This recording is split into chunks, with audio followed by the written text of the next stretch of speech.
Nasa Divisoria ako ngayon at kakaikot sa mga bilihan dito sa mall na pinuntahan namin. Kaya nagutom na kami at kumain muna sa food court. At may nakainan kami na may masarap na biryani. Dito yan sa may 999 Mall, Divisoria. Dito sa taas sa may food court. At ito ang Bangladeshi food. May beef, chicken at mutant sila para sa meat. Tapos may roti parata din sila dito.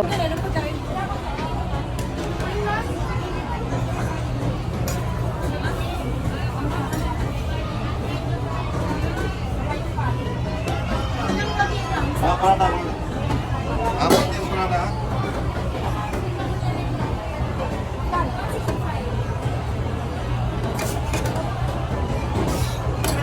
At ayan na, nakuha na namin yung in-order namin na roti, chicken curry biryani, at yung bopis. Kaya tara, kain na tayo. Sarap na nga si Ate Michelle sa biryani kahit anghang na siya. Shoutout ko na din ang page ng friend ko, follow nyo din siya, Ice